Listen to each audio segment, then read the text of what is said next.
gaji tidak dibayar, kemudian komunikasi dengan pihak luar itu tidak bisa, artinya mereka dalam pelaksanaan proses hubungan kerja tersebut kemerdekaan mereka itu kurang bebas itu.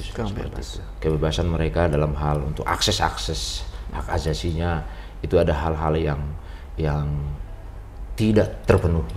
Modusnya pertama, pencari kerja ini ya ada yang sebagian yang itu akhirnya dari ke mulut, dari informasi-informasi sekitar dia, akhirnya bertemu dengan pelaku penempatan anak prosedural ini, ya. Ada juga pelaku penempatan anak prosedural ini yang datang ke desa-desa dari calon-calon korban dengan iming-iming gaji yang lebih tinggi, kemudian prosesnya cepat. Seperti kalau dia berangkat resmi kan ada pelatihannya dulu, uji kompetensinya, kemudian pendaftaran di dinas kabupaten kota, kemudian sampai nanti di proses akhir orientasi pra pemberangkatan yang dilakukan oleh BP3MI.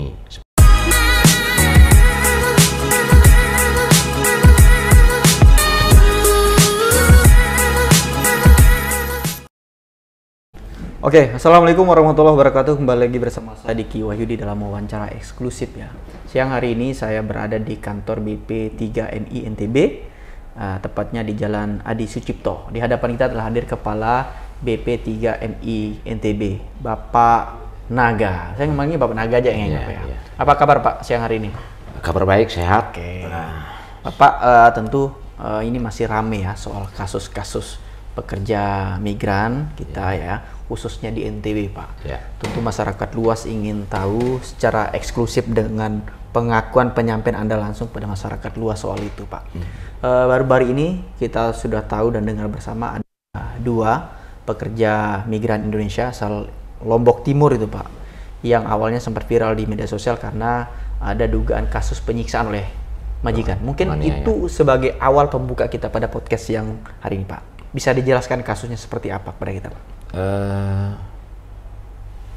Kasusnya prosedural, diberangkatkan oleh orang perseorangan. Nah, kemudian teman-teman sudah, sebagaimana sudah diinformasikan, sudah berhasil dipulangkan oleh negara melalui kedutaan besar kita yang ada di Tripoli. Oke, kalau boleh tahu itu benar penyiksaan itu ada Pak? Ya, menurut pengakuan mereka seperti itu, dan itu kan ada di viral di media gitu ya. Kalau boleh tahu Pak, itu kan pengakuan dari yang bersangkutan. Kalau pengakuan dari petugas langsung BP3MI di sini Pak, itu seperti apa sih kronologis sehingga mereka bisa sampai ada penyiksaan itu? Untuk sementara kan ini masih dalam hal proses rehabilitasi, ya, jadi ya kita belum melakukan hal-hal tersebut karena dari teman-teman dari psikolog masih melakukan pendalaman soal itu, dan ya mudah-mudahan bisa nanti kita lakukan in-depth interview terhadap mereka setelah pada waktunya mungkin bisa di in-depth interview. Kita Pak. Baik Pak, kita pengen dengar nih Pak, kan begitu banyak nih kasus pekerja migran yang non prosedural Pak, atau ilegal bahasa kita yang lebih. Itu kalau sepanjang Bapak menjadi kepala di sini, sudah berapa banyak kasus Pak yang ditangani Pak?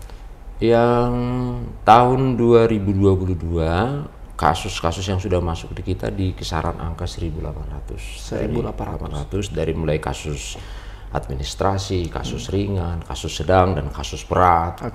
Nah, di angka 1.800 sampai dengan bulan Juli di tahun ini itu di angka 300-an, 380 lebih lah gitu ya. Ada beberapa itu dari seluruh beberapa kasus, mulai dari kasus ringan, kasus sedang dan kasus berat seperti itu. Oke. Kalau yang berat itu maksudnya seperti apa maksudnya? Ya, mereka mengalami penganiayaan, kemudian eksploitasi, gaji tidak dibayar, kemudian komunikasi dengan pihak luar itu tidak bisa, artinya mereka dalam pelaksanaan proses hubungan kerja tersebut, kemerdekaan mereka itu kurang bebas itu.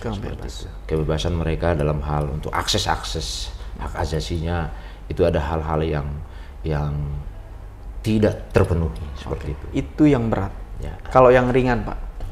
Yang ringan ya misalkan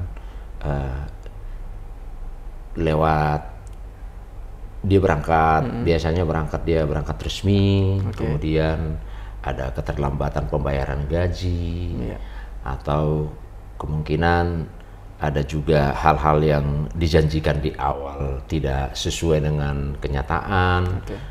Realitas setelah bekerja di sana itu kita kategorikanlah hal-hal yang ringan, karena itu bisa kita komunikasikan dengan pihak perusahaan penempatan pekerja migrannya atau P3MI-nya. Kita komunikasikan lagi, kita panggil, kita mediasi, kemudian pihak PMI dengan pihak pengguna di sana bisa dikomunikasikan, akhirnya seluruh hak-haknya itu bisa mereka dapatkan kembali. Oke, kalau boleh tahu Pak, di NTB terbanyak Pak ya, korbannya dari daerah mana Pak kalau di NTB? Kita tidak bisa pastikan, tetapi biasanya itu berbanding lurus dengan angka penempatan yang resmi. Contoh, kabupaten tertinggi penempatannya adalah Kabupaten Lombok Timur. Nah, kemungkinan juga ini kan kadang-kadang penempatan yang tercatat itu sebenarnya itu fenomena gunung es, gitu kan? Yang terdata itu sekian, tetapi sebenarnya yang tidak kelihatan banyak. Yang berangkat secara proporsional itu ya juga ya itu tadi lebih banyak. Fenomena gunung es itu kan yang lihat sedikit, kemudian yang tidak kelihatan kan itu lebih banyak. Nah, saya kira dengan kasus-kasus juga seperti itu. Jadi dia berbanding lurus biasanya dengan jumlah penempatan resmi. Tentu dia juga berbanding lurus dengan penempatan yang unprosturalnya. Tentu ketika sudah mereka berangkat unprostural, tentu hak-hak mereka itu ya tidak bisa kita monitor dan tidak tercatat di sistem kita seperti itu. Kalau dari 2022 Pak, dibanding 2021, ini kasusnya mana lebih banyak Pak, temuannya Pak? Karena kalau misalnya kita bandingkan ke 2021 dengan 2022 ini kasuistik, kita tidak bisa membuatkan angka dan data di 2021 dengan 2022 karena ini masih dalam situasi tidak normal karena dengan adanya pandemi COVID-19. Jadi angka-angka dari sana itu belum bisa kita buat menjadi tolok ukur untuk membuat suatu kesimpulan seperti itu. Berarti kalau korban bisa kita menyimpulkan bahwa Lombok Timur sebagai paling banyak gitu maksudnya Pak? Atau ada daerah lain? Dia variatif biasanya. Kalau yang selama ini yang sudah kita ketahui, korban-korban yang notabene dari yang berangkat dari secara gender itu perempuan atau wanita, itu mayoritas yang dapat kasus ke kita adalah dari Pulau Sumbawa. NTB kan dua pulau nih, Lombok dan Sumbawa. Yang paling banyak itu dari Pulau Sumbawa yang kita dapatkan melalui kejadian-kejadian viral dan yang lain-lainnya seperti itu. Nah, karena kalau di Pulau Lombok itu mayoritas yang berangkat ya dari sisi itu adalah laki-laki, dan itu juga notabene lebih dekat ke negeri tetangga di Malaysia itu juga secara khusus di Semenanjung, dan mereka ini kan bekerja secara formal atau katakan dia tidak bekerja di pengguna persorangan tetapi di perusahaan ini yang berbadan hukum di sana seperti itu. Kalau boleh tahu itu korban lebih banyak ke kalangan wanita atau pria Pak biasanya? wanita. Wanita dan mereka bekerja di sektor penempatan pengguna persorangan itu sudah hampir boleh dikatakan mereka secara prosedural seperti itu. Oke, kalau modus Pak, modus dari kasus yang Bapak tangani selama ini seperti apa sih? Modusnya pertama pencari kerja ini ya ada yang sebagian yang itu akhirnya dari ke mulut, dari informasi-informasi sekitar dia, akhirnya bertemu dengan pelaku penempatan anak prosedural ini, ya.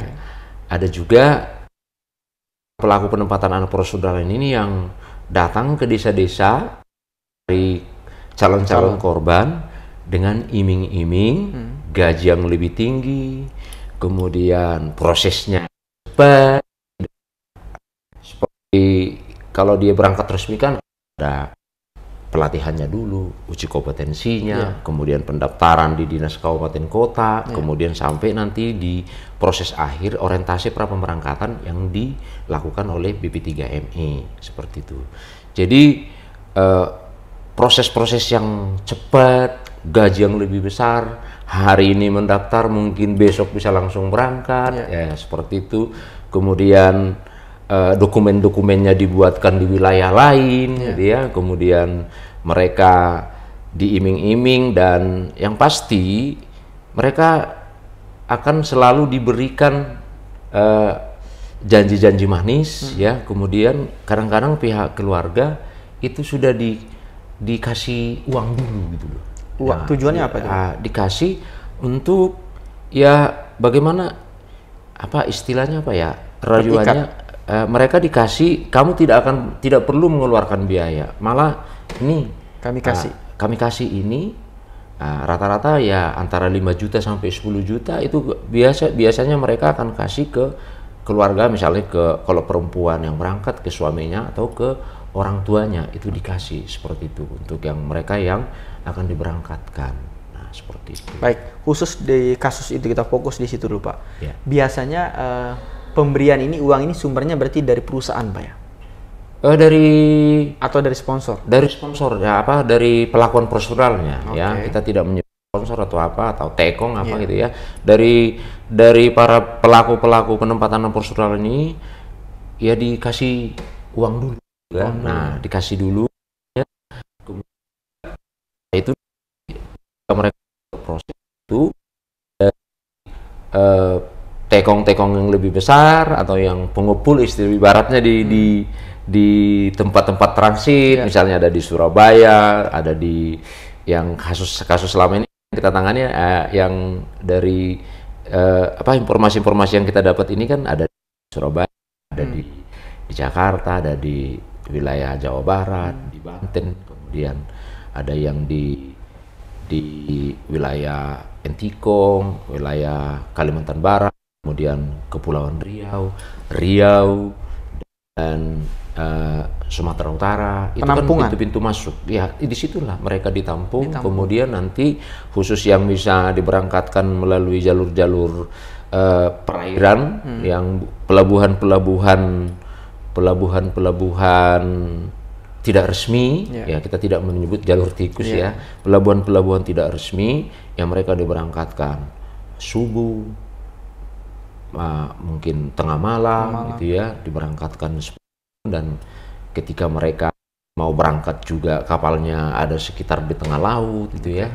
Itu kemudian nanti saat diturunkan juga ya mungkin sekitar 500 meter, 100 meter dari garis pantai, maka mereka disuruh nyebrang seperti itu. Itu yang untuk kasuistik yang kita yang memiliki wilayah perbatasan perairan. Tapi kalau yang misalnya dia lewat jalur darat yang hanya lintas batas gitu ya, kayak batas darat antara Sabah dan Sarawak, ya mereka ya disuruh jalan dari hutan-hutan nyebrang seperti itu. Nanti di sana sudah ada penampungnya seperti itu. Kalau 1 tahun terakhir Pak Kepala, ada nggak kasus yang besar Anda berhasil ungkap dengan jumlah korban ya Ya. Itu banyak. Ada tidak 1 tahun terakhir ini? 1 tahun terakhir korban 8 orang. 8 orang. Ya sebenarnya kita bukan mengungkap sih, tapi atas informasi dan komunikasi yang kita sampaikan dari pihak pengadu atau pihak keluarga, kemudian kita komunikasikan dengan teman-teman di perwakilan kita yang ada di luar negeri, dalam hal ini kemarin itu Turki, ya. Itu ada 6 orang, ya 6 orang yang dipulangkan, dan setelah kita lakukan, mereka teman-teman ini dipulangkan atas aduan dari pihak keluarga, kemudian pihak perwakilan kita di Ankara memulangkan, kemudian kita langsung komunikasikan dengan teman-teman di Direktorat Dirreskrim Polda NTB, kemudian ketika mereka melakukan interview, kita inapkan, mereka akhirnya menyampaikan kronologinya dari penanganan tersebut. Menurut kami ini yang lumayan hal hukumnya, dan kita dari Polda itu bisa sudah ditetapkan 6 orang tersangka. 6 orang tersangkanya. Itu orang-orang kita semua, orang-orang dari yang paling banyak dari wilayah Sumbawa, kemudian ada 2 kalau tidak salah itu dari wilayah Pulau Lombok. Itu sebagai pengumpul mereka calon-calon pekerja? Iya. Okay. Karena nanti kan mereka kan akan berangkatkan melalui besarnya nanti di wilayah transit dan wilayah-wilayah perbatasan. Okay. Itu 8 orang Pak ya korbannya? 8 orang. 8 orang. Kemudian pelakunya berapa Pak? Kalau 6 orang. 6 orang. Itu sudah ditangani polisi. Oke, kalau boleh tahu Pak, 1 tahun terakhir ini apakah kita mampu menyelidiki kasus ini sampai di tingkat perusahaan gitu tidak Pak? Kan berdasarkan informasi dari para korban dan kemudian yang mengumpulkan para calon pekerja nih Pak. Oke, baik. Ini yang melakukan ini bukan perusahaan. Yang melakukan adalah orang personal. Jadi sebagaimana diatur dalam Undang-Undang 18 tahun 2017 tentang pelindungan pekerja migran Indonesia, di pasal 69, orang perseorangan dilarang menempatkan pekerja migran Indonesia dengan hukuman pidananya, ganjaran pidana, ancaman pidananya ketika orang perseorangan melakukan proses penempatan ini, maka maksimal 10 tahun dan 15 miliar. Itu Pak ya. Oke Pak, sepanjang Bapak memimpin menjadi P3MI,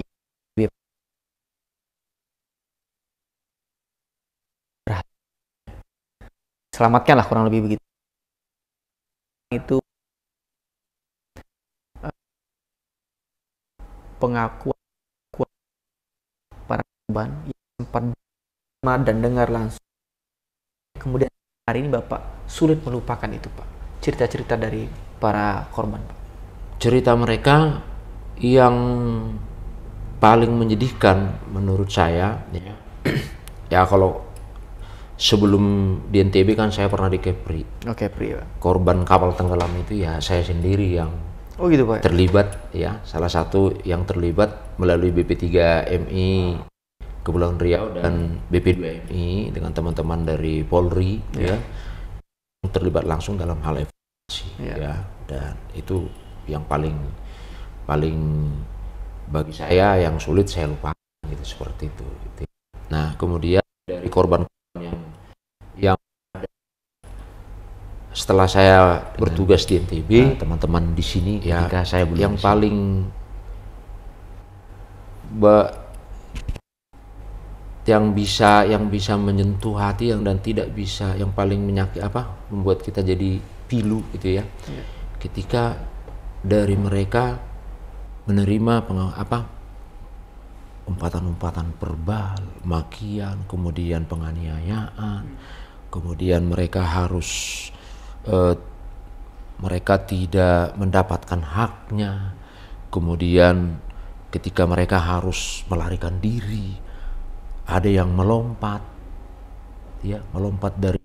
dari misalnya dari lantai 2, 3 lompat, ada yang sampai patah kaki. Itu di pemulangan repatriasi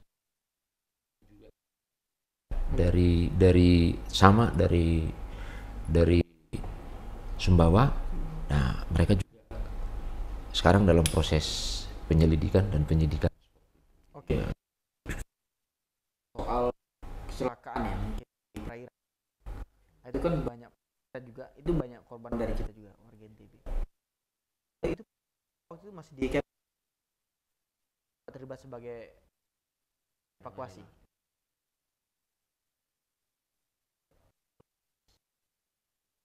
Jenazah dari Batam sampai ke seluruh wilayah yang ada di Indonesia, dan pada saat itu kalau nggak salah terbanyak itu dari Nusa Tenggara Barat, dan kita komunikasikan